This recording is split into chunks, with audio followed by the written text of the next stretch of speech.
Welcome to the YouTube channel of Snelata Shrivastava, XSG Lok Sabha.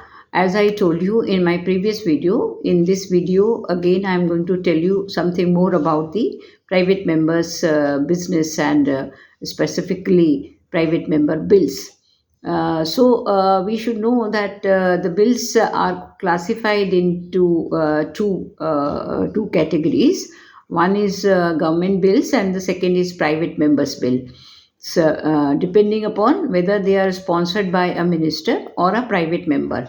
On the basis of their contents, they may further be classified into original bills. Bills embodying new proposals, ideas, or policies are called original bills.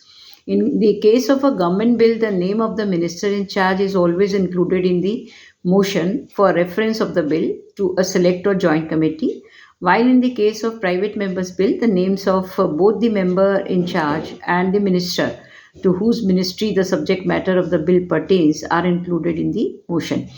The number of members whose name may be set out in the motion for appointment on the committee is not fixed and varies from committee to committee.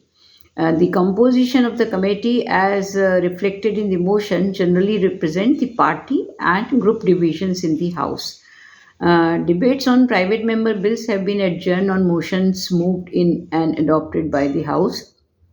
The requests for such adjournments were based on the assurance that the government contemplated bringing forward in due course a similar or comprehensive piece of legislation incorporating the provisions sought to be enacted by the bill in question. In certain cases, debate was postponed on a request made by the minister concerned and agreed by the House, and no motion as such was moved in the House.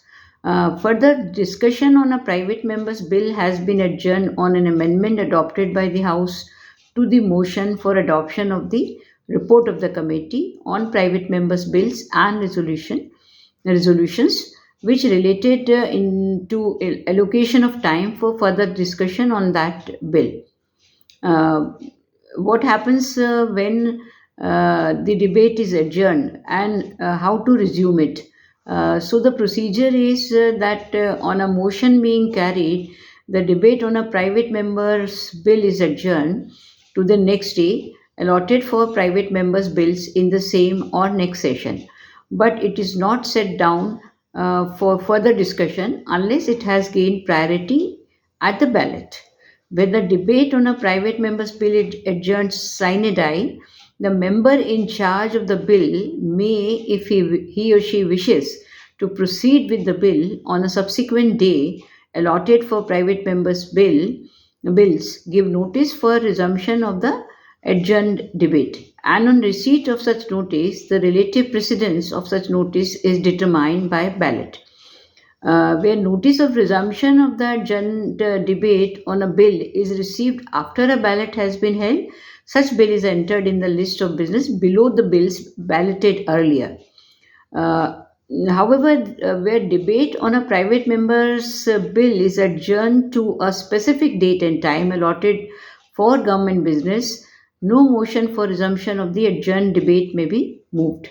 In the case of a government bill, it is necessary to give notice of a motion for resumption of debate only if the debate thereon was adjourned in pursuance of a motion adopted by the House. So this is about the something more about the private members bill and the resumption of the adjourned debate.